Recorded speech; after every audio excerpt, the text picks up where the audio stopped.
E.T. and Star Wars don't really have much in common. Okay, they're both science fiction films, they were both originally released within a few years of one another, and they both have music by John Williams. Aside from that, the main difference is that Star Wars was set a long time ago in a galaxy far, far away, whereas E.T. is set on Earth.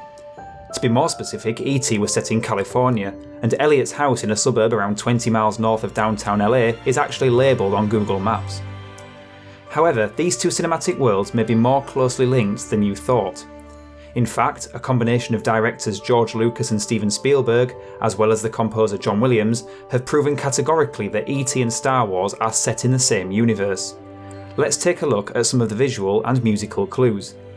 The most obvious clue came in 1999, albeit very easy to miss if you're not looking for it.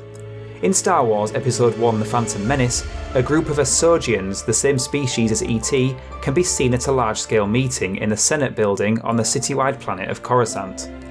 This tiny snapshot of E.T.'s species confirmed something that Star Wars fans had been speculating for 17 years. In 1982, E.T. was released, directed by Steven Spielberg and with music by John Williams. E.T. is taken out trick-and-treating for Halloween, dressed as a ghost. In a point-of-view shot, we can see him examining the children in the street and their various costumes. All of a sudden, a child comes into shot wearing a Yoda costume. Yoda, of course, is a key figure in the Star Wars films, and will have been introduced to audiences for the first time just 2 years previously with the release of The Empire Strikes Back.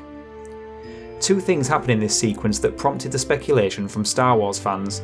Firstly, E.T. immediately says home when seeing Yoda.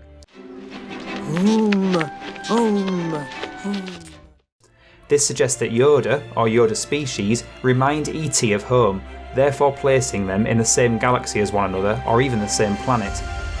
Secondly, and most importantly for this particular YouTube channel, John Williams self-quotes the Yoda leitmotif from Star Wars.